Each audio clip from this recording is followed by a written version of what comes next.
हरे कृष्णा। वर्ष में 2 बार ऐसी विशेष पुत्रदा एकादशी आती है जो संतान प्राप्त करने की इच्छुक सभी दंपतियों के लिए वरदान स्वरूप होती है। और ऐसे ही पुत्रदा एकादशी इस बार आ रही है श्रावण मास में, जिसे श्रावण मास की पुत्रदा एकादशी या फिर पवित्रोपना एकादशी के नाम से जाना जाता है। इस बार ये एकादशी 5 अगस्त 2025 मंगलवार के दिन आ रही है। श्रावण मास के शुक्ल पक्ष में आने वाली ये एकादशी अत्यंत महत्वपूर्ण है, क्योंकि ये श्रावण मास में भी आती है और चातुर्मास के पवित्र समय में भी।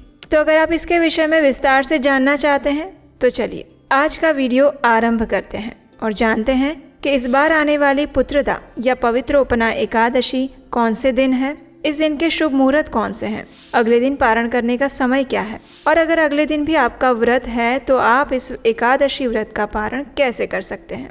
इन सभी बातों पर आज हम चर्चा करने वाले हैं, तो अंत तक इस वीडियो में बने रहिएगा। और अगर अच्छा लगे तो इसे लाइक करके बाकी सभी लोगों को शेयर कर दीजिएगा।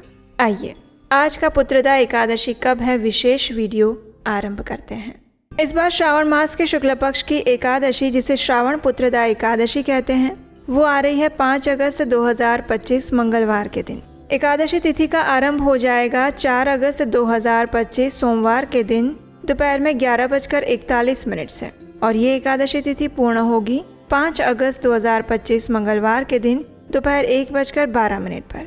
इसलिए उदया तिथि के अनुसार हम एकादशी का पालन करेंगे 5 अगस्त 2025 मंगलवार के दिन।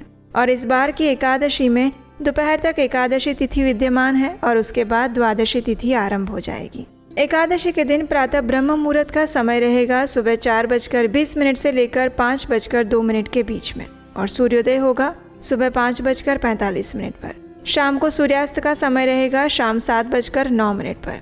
प्रातः काल में भगवान श्री विष्णु की पूजा अर्चना आप कर सकते हैं सुबह 4:41 से लेकर 5:45 के बीच में, और संध्या काल में भगवान श्री हरि की पूजा करने का समय रहेगा शाम 7:09 से लेकर 8:13 तक। इस दिन विशेष रवि योग भी बन रहा है, जो कि सुबह 5:45 से आरंभ हो जाएगा और 11:23 तक दोपहर में रहेगा।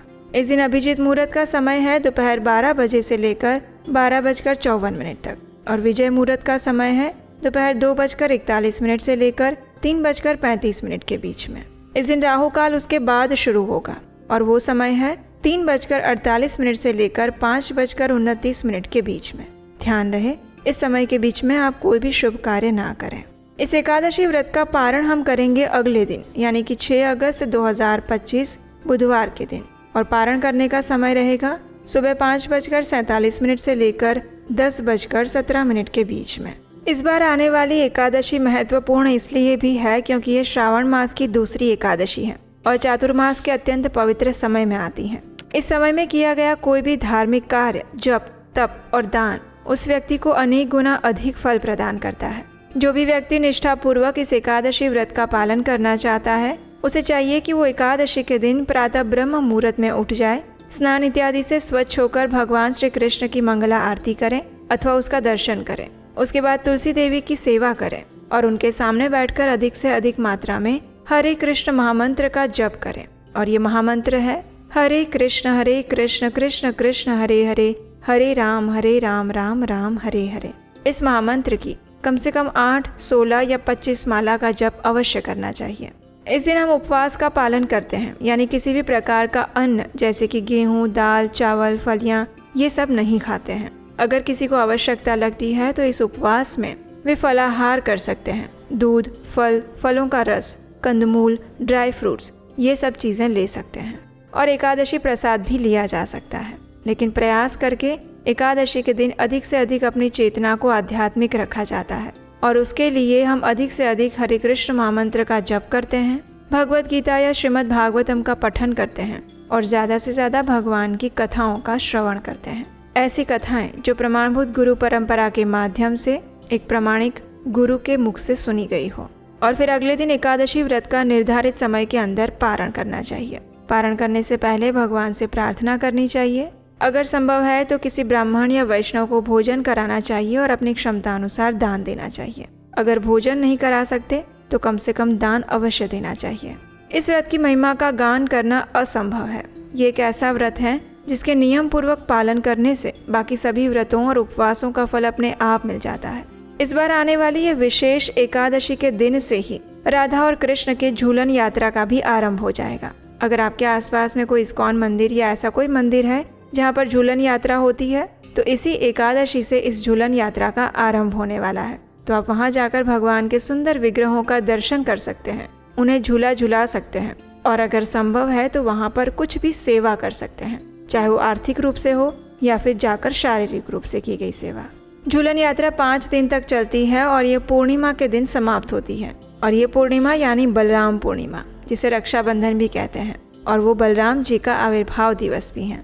इस बार जो एकादशी आ रही है, उस एकादशी के दिन मंगला गौरी का व्रत भी रखा जाएगा, जो कि श्रावण मास में प्रत्येक मंगलवार के दिन रखा जाता है। तो अगर आपका मंगला गौरी का भी व्रत है तो भी आप इस दिन एकादशी व्रत का पालन कर सकते हैं। जैसे कि हम अपनी पिछली वीडियोस में भी बता चुके हैं कि अगर आपका मंगला गौरी का व्रत है तो उसकी भी पूजा विधि विधान सारा आप प्रातः काल में कर सकते हैं और उसके साथ ही एकादशी की पूजा भी कर सकते हैं। और इस प्रकार से आप दोनों पर्व और दोनों उपवास का पालन कर सकते हैं। अब प्रश्न आता है कि अगर अगले दिन भी आपका प्रदोष का व्रत है तो फिर एकादशी का पारण कैसे करें। तो देखिए, द्वादशी के दिन प्रातः काल में उठकर आप सारे विधि विधान से पारण की विधि संपन्न कीजिए और जब आपका पारण करने का समय आता है, उस समय में आप भगवान शिव से प्रार्थना करके भगवान को अर्पित चावल का सिर्फ 1 दाना लेकर अपना पारण कर सकते हैं।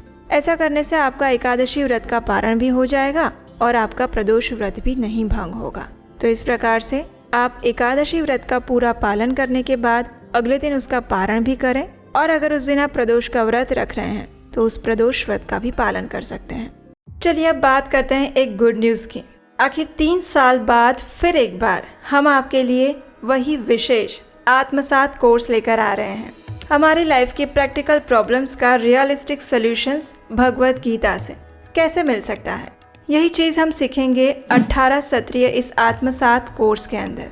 ये कोर्स सिर्फ महिलाओं के लिए है। Women can register themselves. उसका लिंक नीचे डिस्क्रिप्शन बॉक्स में दिया गया है। उस गूगल फॉर्म को भर के आप अपने आप को रजिस्टर कर सकते हैं इस कोर्स के लिए। कोर्स से जुड़ी हुई और भी जानकारी नीचे डिस्क्रिप्शन बॉक्स में मिल जाएगी। आज ही अपने आप को रजिस्टर करवाइए और हम आपको विश्वास दिलाते हैं कि इस कोर्स को करने के बाद आपको भगवत गीता से जुड़ी हुई ऐसी शिक्षाएं और ऐसी इंसाइट्स मिलेंगी जिसके बारे में ना आपने कभी सुना होगा और ना सोचा होगा। महिलाओं के लिए ये कोर्स बहुत ज़्यादा यूनिक, प्रैक्टिकल और बेनिफिशियल होने वाला है। तो जल्दी से अपने आप को और अपने फ्रेंड्स को इस कोर्स के लिए रजिस्टर करने के लिए प्रेरित करें। तो ये थी आने वाली पवित्रोपना एकादशी या श्रावण मास की पुत्रदा एकादशी के विषय में संपूर्ण जानकारी। हमें आशा है कि ये जानकारी आपको उपयोगी लगी होगी और आपको इससे सहायता होगी। इस आने वाली एकादशी की पौराणिक कथा को सुनने के लिए आपके अपने चैनल उपदेशाष्टकम को अगर सब्सक्राइब नहीं किया है तो याद से जल्दी से कर लीजिए और हम आपसे मिलेंगे इसी एकादशी की पौराणिक कथाओं के साथ बहुत जल्द आपके अपने चैनल उपदेशाष्टकम पर। हरे कृष्णा।